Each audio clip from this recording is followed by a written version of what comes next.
Boa noite a todas, boa noite a todos, boa noite a todos. Hoje uma noite de muita alegria.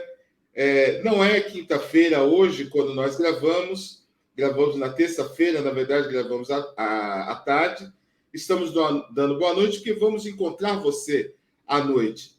É dia de encontro, é noite de encontro e, como eu sempre digo, os encontros nos fortalecem. É aí que nós trocamos afetos, é aí que nós trocamos informações, é aí que nós trocamos experiências e nos fortalecemos. E hoje é uma noite de reencontro, porque eu tenho a alegria de receber aqui a deputada, e digo de boca cheia, a deputada Érica Hilton, que esteve conosco quando era ainda vereadora e candidata a deputada federal.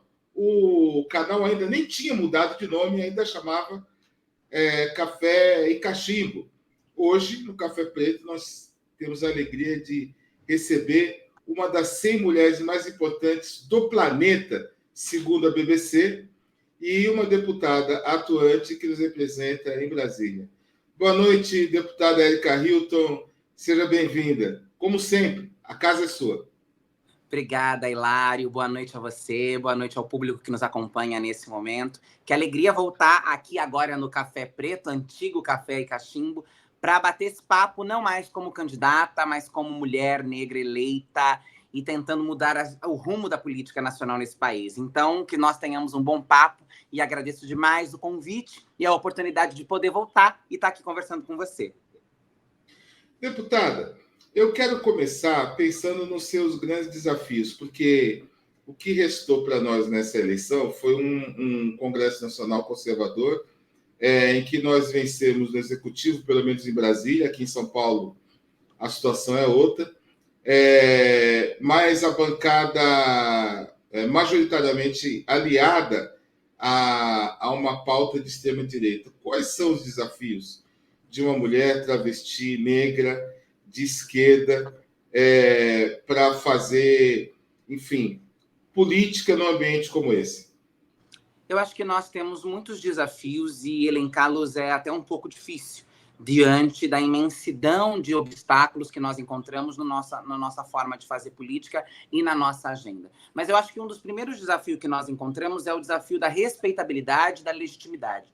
Nós estamos em um ambiente, e eu acho que isso de um modo geral para todas as mulheres, mas é claro que quando somos negras, transexuais, travestis, essas dificuldades aumentam ainda mais. Chegar em um espaço masculino, branco, de homens mais velhos, como é a política nacional, como é a política hegemônica, e dizer, nós temos um projeto de país para pautar neste espaço. Nós também sabemos fazer política e muitas vezes, diga-se de passagem, fazemos política até melhor do que esses homens brancos estão acostumados a fazer. Isso é uma grande dificuldade, porque a gente sempre ou a gente é ridicularizada, ou a gente é colocada em situações sexualizantes, ou a gente é desrespeitadas a partir do ponto de vista que querem nos empurrar para os lugares menos competitivos, para os lugares mais palatáveis, mais fáceis de lidar, e eu acho que esse é um grande desafio. O segundo desafio que a gente enfrenta é o desafio até um tanto pessoal, mas que ele não é pessoal estritamente, porque é o desafio da saúde mental, é o desafio da disponibilidade, de você todos os dias chegar em um lugar que diz que as suas pautas, o seu povo, a sua luta não é bem-vinda naquele espaço e você precisar se reafirmar e lutar contra coisas tão óbvias, contra coisas que talvez a gente nem precisasse mais estar lutando hoje, porque já deveriam ser direitos assegurados. Isso é um desafio brutal, isso é um desafio gigante. E o terceiro que eu elencaria dentro desse mar de desafio que nós temos é o desafio de fazer com que o Congresso Nacional, a Câmara dos Deputados em especial, onde eu estou, compreenda que o direito da população LGBTQIA+, que o direito das mulheres, que o direito do povo negro, que o direito dos povos indígenas, que os direitos das minorias minorizadas no Brasil não são favores e nem esmola. São direitos que também são assegurados pela Constituição Nacional, que devem ser preservados e devem ser garantidos pelos deputados e senadores. Muitas vezes nós temos que ficar brigando porque parece que a gente está pedindo favor,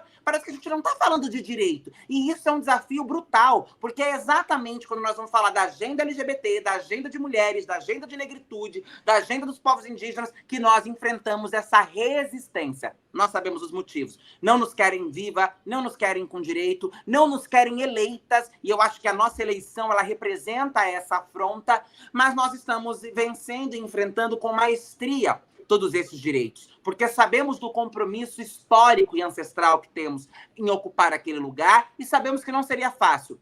Ninguém pensou que seria um mar de rosa ou que nós seríamos recebidas com amores ao fazer a política. Nós sabíamos dos desafios, topamos cada um deles e estamos driblando e tirando de letra na medida do possível. Maravilha.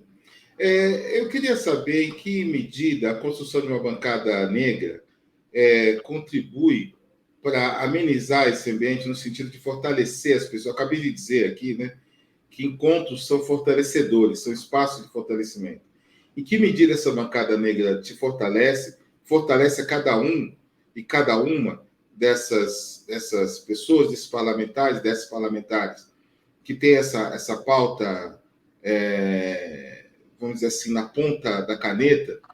E quais são as estratégias que vocês estão alinhando por ano que vem para enfrentar, por exemplo, a brutal violência contra a população negra e uma naturalização da violência contra a população negra e contra a população LGBTQIA+, além da violência contra as mulheres? Bom, Hilário, a bancada negra ela é reflexo de uma luta dos mandatos negros da Câmara dos Deputados. Nós ainda somos poucos mandatos naquele espaço, nós sabemos da dificuldade dos nossos mandatos negros e da agenda negra que nós tocamos dentro de um espaço que ainda é, sim, sem sombra de dúvida, muito racista. Um espaço que ainda não olha com devido respeito e atenção às pautas da vida e da dignidade do povo negro. Ter uma bancada com estrutura, porque aonde nós nos espelhamos, né? A bancada negra, ela surge do exemplo que é a bancada feminina. A bancada feminina da Câmara, ela tem secretaria, ela tem recurso, ela tem assento no colégio de líderes, ela consegue organizar uma agenda de proposições legislativas voltadas aos interesses das mulheres e ter determinada respeitabilidade. A bancada negra, ela é importante para que o senhor consiga se organizar as atividades e a agenda do legislativo, levando em consideração também a construção de uma agenda negra e de uma agenda voltada às necessidades da negritude no país.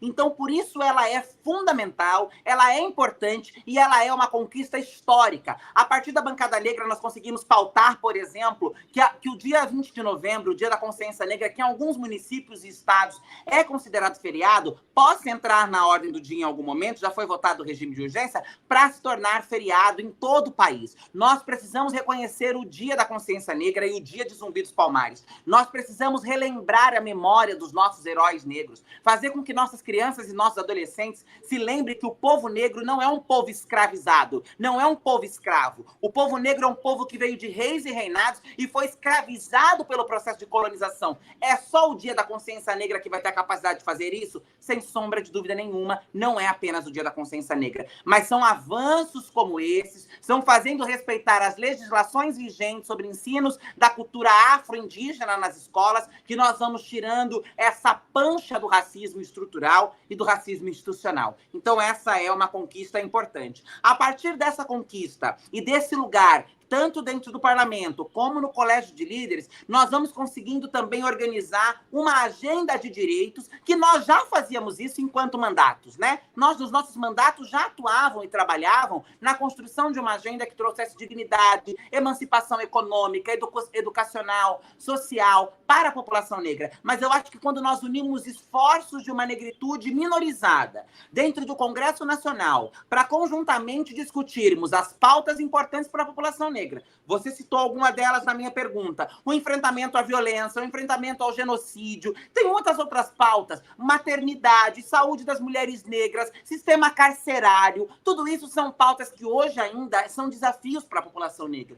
Eu acho que quando essa bancada se reúne, se organizam para fazer essa discussão, nós vamos ganhando mais fôlego, nós vamos ganhando mais força. A bancada negra é uma vitória dos movimentos negros, dos mandatos negros, e sem sombra de dúvida, trará muitos bons frutos dentro da discussão sobre negritude no parlamento brasileiro. Sem dúvida, eu que sou militante antigo, né, é uma discussão e uma luta muito antiga dentro do movimento negro, e cada vez mais difícil, na medida em que a política ela vai se tornando um fazer assim dentro das redes de televisão, das redes sociais, esse tipo de coisa, né? Cada vez menos na praça, cada vez menos na rua. E talvez a grande riqueza, uma grande riqueza da bancada negra seja de ter mandatos e pessoas que estão nas ruas. Para discutir, a gente está falando dessa questão, e isso é poder. Eu queria discutir o poder de uma maneira um pouco mais direta. Nós estamos gravando esse programa na terça-feira. Ontem, o ministro da Justiça, que foi também governador do Maranhão, que foi juiz federal, foi indicado pelo presidente Lula ao STF. Não foi uma mulher negra, não foi um homem negro. E eu queria entender de você como é que vocês estão entendendo essa indicação. Quais são as forças, na sua opinião, que jogaram para que a indicação saísse dessa forma? E como é que vocês se articularam, se é que vocês tiveram a oportunidade de se articular para colocar uma mulher negra no STF, para que o presidente Lula indicasse uma mulher negra?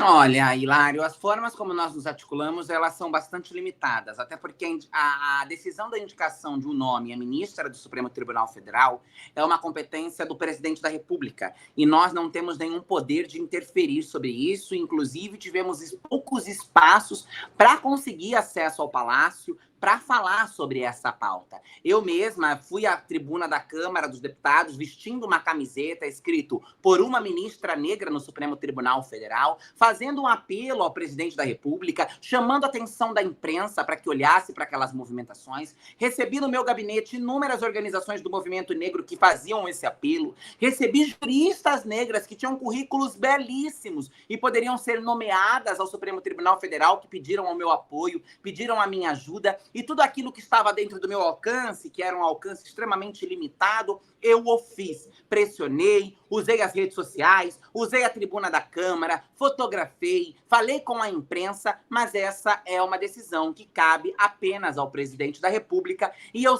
disse, depois de um tempo, que eu já sabia que não seria eleita, não seria indicada uma mulher negra ao Supremo Tribunal Federal. Não havia vestígios, não haviam demonstrações de que o presidente da República daria esse gesto que, para mim, é um gesto importante.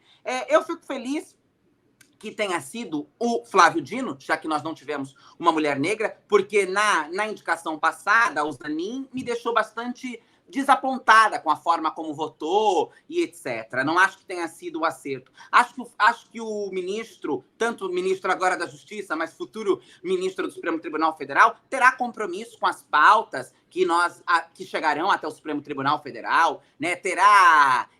Conseguirá olhar com empatia e respeitabilidade e humanidade para as agendas do povo negro, das mulheres negras, da comunidade LGBTQIA+, mas isso não supre a lacuna da Suprema Corte do Brasil sequer ter eleito nos seus mais de 100 anos, ter indicado, ter tido como ministra uma mulher negra. Será mesmo, Hilário, e aqueles que nos ouvem, que não há uma mulher negra com notório saber jurídico, com reputação ilibada, com um currículo pronto para ser indicada ao cargo de ministra do Supremo Tribunal Federal? Nós precisamos discutir quais são os lugares das mulheres negras no nosso país. Nós precisamos discutir por que mulheres negras não são enxergadas como capazes de ocupar um cargo tão importante. E por que um lugar tão importante, aquele que é o guardião da Constituição, e que muitas vezes julgam pautas de mulheres negras, como, por exemplo, o aborto, ou, por exemplo, a prisão de mulheres negras que roubam fraldas, que roubam margarinas dos supermercados, por que esta corte não tem uma de nós representando? Cortes que decidirão a nossa vida, cortes que decidirão os nossos destinos, cortes que decidirá a jurisprudência sobre pautas que são nossas e que nesse momento consta apenas a presença de uma mulher, a ministra Carmen Lúcia, que é uma excelente ministra, mas não deixa de ser uma mulher branca. E não se trata de dizer que ela, ou que o ministro Flávio, ou que os outros ministros da Suprema Corte não tenham condições de fazerem uma análise da Constituição ou do direito como ele é. O que nós estamos falando, Hilário, é que todo indivíduo ele é movido pelos seus valores e pela sua cultura. Ele é movido por aquilo que ele aprende, por aquilo que ele carrega em si. E jamais um homem branco ou uma mulher branca conseguirá, por mais empatia que tenha, se desprender de seus valores e de suas culturas para entender qual é a preciosidade das pautas de mulheres negras neste país. Último país do mundo a abolir a escravidão, país que segue matando o povo negro, país que segue roubando a oportunidade da população negra e que, infelizmente, neste momento, não conseguiu levar até a Suprema Corte uma de nós. Você deu um belíssimo exemplo daquilo que se chama lugar de fala, né?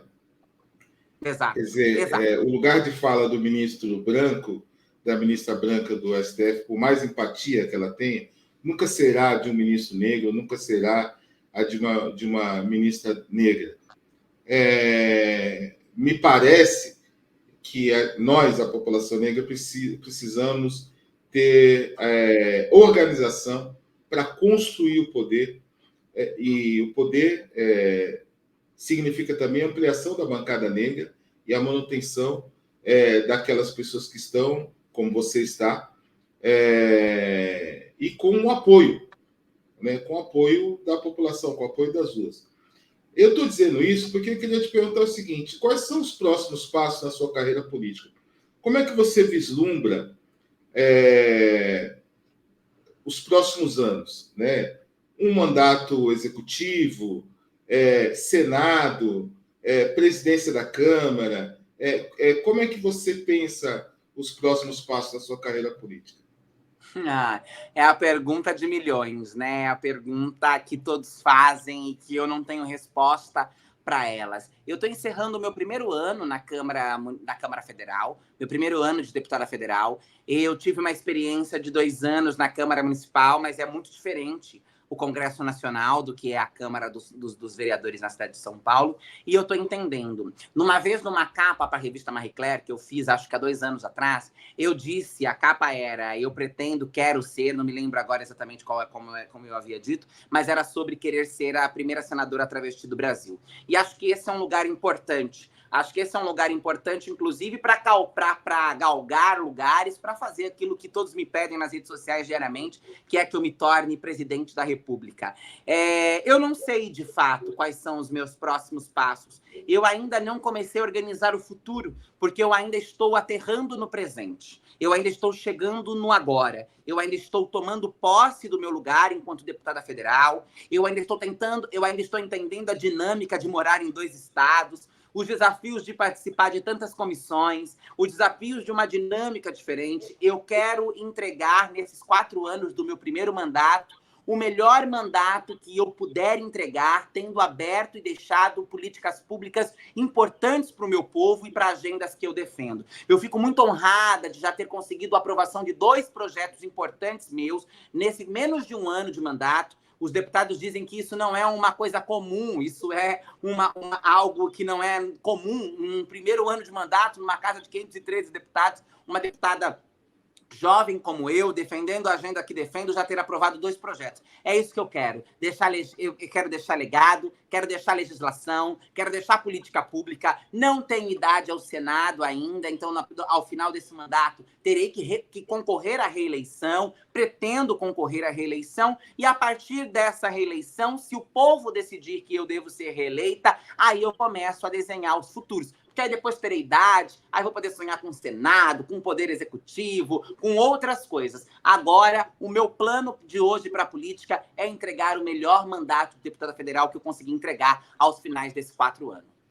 Gostei muito da ideia de Senado. Gostei muito. Acho que é uma roupa que lhe cai bem. Muito obrigada, eu fico honrada. Acho que é uma roupa que lhe cai muito bem. Me imagino senadora da República. Eu acho que vai ser uma coisa fantástica ter você como senadora. Já tem um apoio aqui. Fico honrada. Agora, eu queria saber, primeiro dizer que você aprovou 2 projetos que não é comum, mas você não é comum. né? Passar pelo que você passou, a trajetória que você teve, e nós vamos falar um pouco dela daqui a pouco, e ser deputada federal, e uma das mais importantes, logo no primeiro mandato, já mostra que você não é uma pessoa comum. Mas eu queria saber quais são os dois projetos. Sim, claro, com muito orgulho eu conto. O primeiro foi o projeto de empregabilidade e cidadania, cidadania e empregabilidade digna para a população em situação de rua, que é um projeto para que hajam programas de empregabilidade à população em situação de rua, prioridade na fila do INSS, bolsa de estudo, né, um CAP Rua para que essa população possa ser endereçada, encaminhada para vagas de empregos, mas também consiga a emissão dos seus documentos. Então, é um projeto voltado para dar dignidade e emancipação à população em situação de rua, que nós sabemos que aumentou muito nos últimos anos com a pandemia, mas também com a crise, com a grave crise econômica, que foi a junção da pandemia mais a gestão Guedes, que fez com que muitas pessoas perdessem casa, perdessem seus empregos, não tivessem nada, e nós precisamos que os municípios, que o poder público deem uma resposta a essa população que é tão invisibilizada na nossa sociedade e que, na grande maioria das vezes, são as mulheres, são os negros, são as LGBTs, que estão lá, debaixo do viaduto, estão na calçada, têm esperança, ninguém sequer olha para essa população. E o segundo projeto, que foi aprovado agora, fresquinho, é o projeto Cidades Resilientes, que é um projeto sobre enfrentamento das crises climáticas. Nós estamos vendo o quanto a crise climática é uma realidade do agora. O quanto a crise climática ela tem trazido ônus gigantesco para a vida dos mais pobres, para a vida das pessoas que mais precisam. Então, um projeto que faça com que, a partir dos planos diretores, nós consigamos uma organização, uma reserva orçamentária e um planejamento para que as cidades tenham adaptações para lidar com a crise climática, é um projeto extremamente importante e urgente, assim. É para ontem que a gente consiga lidar com o que está acontecendo no Brasil e no mundo.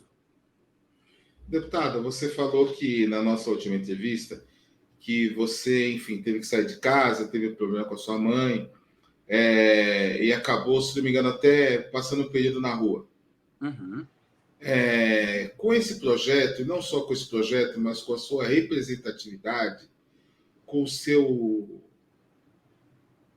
a sua visão de mundo, você levou para dentro da política institucional as pessoas que foram parar na rua, não só pelas crises que você citou, mas também pela violência estrutural contra a população LGBTQIA+, em função da violência contra meninas que engravidam cedo demais, e que acabam desamparados pelos pais, que muitas vezes são tomados por um certo fundamentalismo religioso, e outras pessoas. Você está levando essas pessoas para dentro da política, institucionalidade ao fazer esse projeto, é isso? Eu estou levando essas pessoas para dentro da política com esse projeto, mas não só levando essas pessoas para dentro da política com esse projeto. Eu acho que a minha presença, ela leva essas pessoas para dentro da política.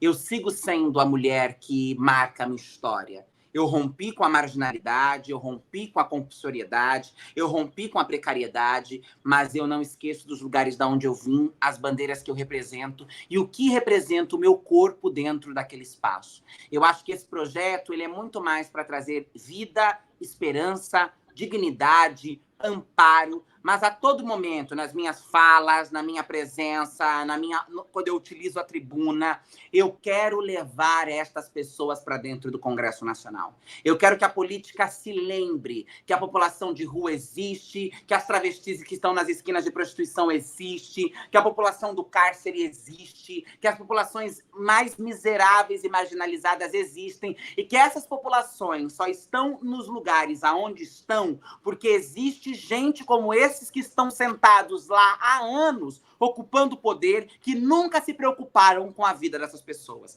Que a miséria, a pobreza, a desgraça, a morte, a violência contra determinados grupos só existem porque a política sempre corroborou com a existência dessa violência. E é a nossa chegada ali que significa a ruptura desse projeto de morte contra os nossos corpos. Então eu levo sim essas vozes, eu levo sim esses corpos, eu levo sim essas demandas e essas bandeiras para lembrar não só que nós existimos, mas para lembrar que nós rompemos. Nós rompemos com a morte, nós rompemos com o cárcere, nós rompemos com a prostituição. Nós estamos rompendo, porque ainda há milhares e milhões que precisam romper. Mas nós estamos rompendo. Estamos rompendo, estamos chegando na política, estamos colocando o dedo na ferida, olhando no olho deles e dizendo: nós não arredaremos o pé daqui enquanto nós não mudarmos essa realidade. Nós não arredaremos o pé daqui enquanto todos tiverem o direito à vida, à moradia, à comida na mesa, a ir e vir, a amar e a ser livre. Então, sem sombra de dúvida, esse é o meu propósito. Não só com esse projeto, mas com a minha presença e com toda a minha plataforma política.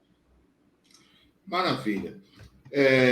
Deputada, no próximo ano, algumas pautas espinhosas, como, por exemplo, essa tensão mesmo entre o STF e o Legislativo, né? Porque o projeto que, enfim, limita implementações do STF, que foi aprovado no Senado, seguiu para a Câmara e será discutido. No Bom Juízo, eu queria te perguntar também como é que está essa discussão que foi feita numa comissão da Câmara dos Deputados que pretende proibir a união civil entre pessoas do mesmo sexo. Então, eu queria saber como é que o seu mandato está se posicionando e está pensando nessas duas pautas. Quer dizer, uma não é tão espinhosa, porque ela é tão absurda, ela é tão maluca, ela é tão de outro mundo, que eu acredito que não passe. Mas, de alguma forma, essa força está representada na Câmara. Como é que vocês estão pensando isso? E como é que vocês estão pensando a questão, essa tensão entre STF e Legislativo? Olha, primeira pauta, que é a pauta do casamento homoafetivo, que é um absurdo que o Brasil esteja retrocedendo a esse ponto, né? Todos os países que se prestam e respeitam a democracia estão avançando para assegurar direito e a dignidade de casais homoafetivos poderem se casar, constituir família, ter os seus direitos matrimoniais reconhecidos. O Brasil querendo ser a vanguarda do retrocesso que cheira a naftalina e quer voltar, voltar e voltar e voltar. Nós não achamos que isso tenha a possibilidade de passar. Foi aprovado na Comissão da Família, porque é uma comissão tomada por bolsonaristas fundamentalistas e que pautaram, inclusive, esse projeto porque queriam mesmo fazer essa algazarra e esse auê em torno de uma pauta tão séria para nós, que é o direito ao casamento e ao matrimônio. Agora, acho que esse projeto não tem força sequer de chegar ao plenário. E acho que se chegar ao plenário, ele deve ser derrubado. Mas eu vou te dizer uma coisa, será chocante se ele sequer chegar a ser pautado no plenário da Câmara dos Deputados. Agora, com relação às tensões que envolvem o Congresso Nacional e o Supremo Tribunal Federal, eu vejo isso com muita preocupação, porque essa é uma herança do bolsonarismo. Essa é uma agenda do bolsonarismo. E é importante lembrar que nós destruímos Bolsonaro nas urnas, mas nós não destruímos o bolsonarismo no coração das pessoas. Nós não destruímos a herança do bolsonarismo para a política. Até porque nós estamos vendo uma série de agendas desse governo ainda entre nós. Eu espero que nós consigamos encontrar equilíbrio, apesar do desafio que será, para que a gente não ultrapasse medidas que são importantes, para que não se crie uma guerra entre os poderes. Os poderes precisam de harmonia, os poderes precisam estar harmoniosos, inclusive para defender a democracia. Foi a harmonia entre os poderes que garantiu com que o 8 de janeiro não se transformasse naquilo que queriam que se transformasse. Agora, esta guerra do Congresso Nacional, tentando limitar atribuições dos magistrados da Suprema Corte, e isso, de fato, é algo com que eu olho com bastante preocupação. Eu vejo com preocupação, eu acho que o Supremo Tribunal Federal tem feito um papel importante na defesa da democracia, talvez em um âmbito ou outro nós possamos questionar algumas interferências do Supremo Tribunal Federal, mas as fazem em respeito à democracia, as fazem em respeito à Constituição Nacional, quando o conjunto do parlamento desprezam a Constituição, como, por exemplo, a criminalização da LGBTfobia. Há uma discussão no meio jurídico que não é competência do Supremo Tribunal Federal legislar, e o Supremo Tribunal Federal não legislou. Ele equiparou, a partir de uma interpretação da Constituição, o crime de racismo à LGBTfobia. Ele não criou uma jurisprudência, não criou uma legislação, uma lei. Ele só equiparou. Mas há uma discussão de que não é competência do Supremo, etc. Ok, nós podemos fazer uma análise com pessoas que conhecem do Poder Judiciário. Eu não sou advogada, não tenho conhecimento para discorrer sobre esse tema, mas que era importante que, já que o Congresso Nacional foi omisso, o Supremo Tribunal Federal, defendendo a Constituição, a dignidade humana e os princípios da comunidade LGBTQIA+, se manifestasse diante dos horrores que é cometido contra a nossa população nesse país. Então eu vejo isso com muita preocupação. Me parece, de fato, uma pauta de quem está interessado no extermínio, né? Exatamente. É a pauta do bolsonarismo que ele queria, fecha o Congresso Nacional, e que agora volta com nuances mais democráticas, com nuances menos raivosas, como foi no governo Bolsonaro, mas é a pauta de continuar não garantindo direitos para aqueles que precisam de direitos. Como, por exemplo, o marco temporal, que foi uma discussão que também foi vetada pelo Supremo Tribunal Federal em defesa dos povos indígenas e das terras dos povos indígenas, e que ruralistas no Congresso Nacional ficaram completamente indignados. Eles querem passar por cima das minorias de um modo geral e não querem que haja uma instância do Poder Judiciário que faça uma análise e diga: olha, isso daqui não dá, porque isso daqui fere a Constituição, isso daqui fere direitos básicos. E isso é muito preocupante. Trocando em miúdos, eles querem passar a boiada, né? Passar a boiada, exatamente, essa é a melhor expressão. Deputada, você falou que não só com o seu projeto você está levando a população de rua para dentro da institucionalidade política, mas você entende que a própria presença do seu corpo nessa institucionalidade tem um peso político importante. E você é modelo, né? E aí, com certeza, ser vista dentro desse processo político, atuando, combativa da maneira como você é uma coisa que nos representa, até porque nós que somos da periferia dificilmente encontramos pessoas cujos corpos se pareçam com os nossos, né? Mas como que é a passarela para a Érica Hilton? Ainda tem lugar na vida da Érica Hilton a passarela? Como é que é isso? Ainda tem lugar para as passarelas, para as capas das revistas, para os shootings de moda. Eu amo a moda, desde pequena eu gosto da moda, eu gosto de consumir a moda. A política, a estética, para mim, também é uma pauta política, a moda também é política, e a crise no Brasil também é estética. Então, para mim, estar nas passarelas é algo que me engrandece, e me engrandece enquanto pessoa. Eu sempre digo, quando sou entrevistada pela imprensa, nos camarins dos desfiles, que moda é política e etc, e moda é política. Mas eu tenho dito agora, nos últimos tempos, que, além de se é ou não é política, a moda é uma coisa que eu gosto. E eu não deixei de existir. Eu não deixei de ser Érica Hilton para me tornar deputada. Eu sou a deputada Érica Hilton, que tem anseios, sonhos, desejos e etc. E seguirei tendo esses lugares. Então, eu gosto de moda, eu gosto de passarela, eu gosto de me fotografar, eu gosto desse lugar. E eu seguirei fazendo, independente se ele é ou não é político. Mas eu também acho que ele é político. Os nossos corpos nunca puderam estar ali.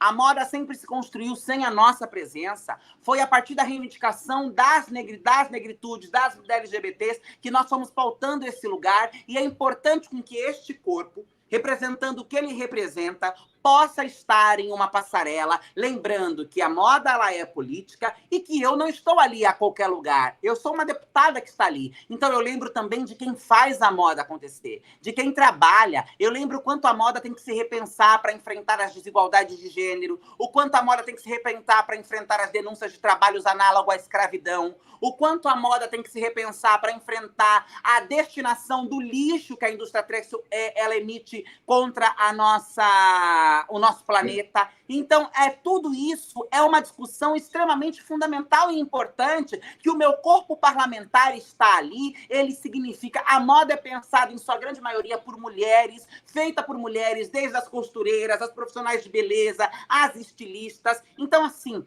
tudo aquilo ali é um universo muito mais potente do que apenas a presença na passarela. E eu me sinto honrada de ter saído da onde eu saí e ter conquistado a legitimidade e a importância para que as marcas hoje disputem a minha presença, para que eu possa abrir e fechar desfiles numa disputa de marcas que gostariam de que eu estivesse em suas passarelas, apresentando as suas coleções num país que segue sendo o primeiro do mundo a matar mulheres iguais a mim, em um país que segue não olhando e não dando espaço legítimos para as mulheres iguais a mim. Eu quero estar na política, eu quero estar na moda, eu quero estar na televisão, eu quero estar na revista, e quero que as minhas também estejam. E quero que a minha presença nesse lugar não seja apenas uma presença por estar. A minha presença, ela é política, porque o meu corpo é político. Mesmo se eu não fosse uma deputada federal, o meu corpo negro e travesti já seria um corpo político.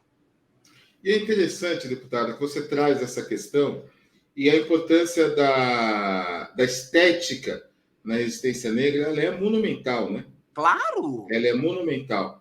Tanto no sentido de uma estética que vai dialogar com a religião, com a religiosidade, com a ancestralidade, quanto uma estética comum mesmo, né?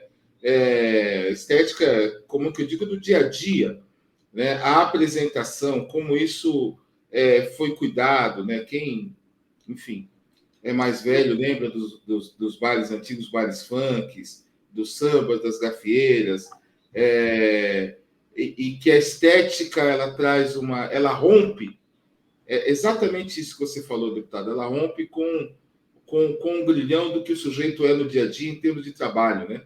Ele não é um Exato. carregador de saco de farinha, ela não é a diarista, ela é, além de tudo isso, ela é uma pessoa e se apresenta daquela forma. Então, a construção da imagem é uma coisa fundamental no momento em que nós estamos conquistando e o quanto mais isso imagem foi tirado de nós, né? Porque a imagem para nós nunca foi, a gente nunca pôde, apesar de termos o conceito de beleza sendo algo nosso, pensado para nós, uma herança nossa, a colonização destruiu isso. Para o negro, nunca teve o belo. Para o negro sempre foi retratado pela imprensa, pela moda, pela mídia, pela filosofia, pela religião, como feio, como mau caráter, o bandido, o animalesco. Isso foi distorcido e resgatado. Isso é um ato político de empoderamento tão importante. Eu não sou o retrato do colonizador. Eu não sou o retrato daquilo que quiseram me retratar. Eu trago para mim, sim, o conceito de beleza. Eu trago para mim, sim, o direito de pautar a moda. Eu trago para mim, sim, o direito de poder usufruir e estar no luxo, porque eu sou fruto do luxo. Eu não sou fruto da miséria. Eu não sou fruto da escravidão. Eu sou fruto do luxo que os colonizadores roubaram de mim, que tiraram das minhas mãos e disseram: para você é o mínimo, para você é o nada. Se contentem com a miséria, porque é este lugar. Jamais nos contentaremos, porque nós não esquecemos da nossa herança. Nós não esquecemos aonde estão fincadas as nossas raízes. E para mim estar numa passarela, que ainda que aquela marca não possa ser acessada por boa parte da minha população, eu reconheço isso. Eu não estou ali ingênua. Eu sei quanto custa uma peça, eu sei quanto custa uma bolsa. Eu não estou dormindo no barulho da marca. Eu estou lembrando que nós podemos resgatar esse lugar para nós também. Eu estou lembrando que esse lugar sempre foi nosso e que ele foi roubado e que nós precisamos retomá-lo. É importante esse depoimento a respeito da sua capacidade de determinar o lugar onde você estará, porque o racismo, basicamente, ele quer determinar o lugar onde você estará. Mas eu quero conversar com você outra coisa, deputada. Hoje você é muito mais popular do que era antes. E como é que você lida com essa questão das redes sociais, por exemplo, dos memes? Né? Eu tenho visto muita gente falar assim: eu não tolerarei. Eu confesso que eu sou um pouco crítico dessa coisa, né? Eu sou um pouco crítico. Eu olho o jeito de cada um, o seu jeito, o jeito do Randolfo Rodrigues, o jeito do Suplicy, enfim, de cada um, com muito respeito. Então, essa coisa do meme, eu sou um pouco crítico. Mas eu queria saber como é que você lida com isso.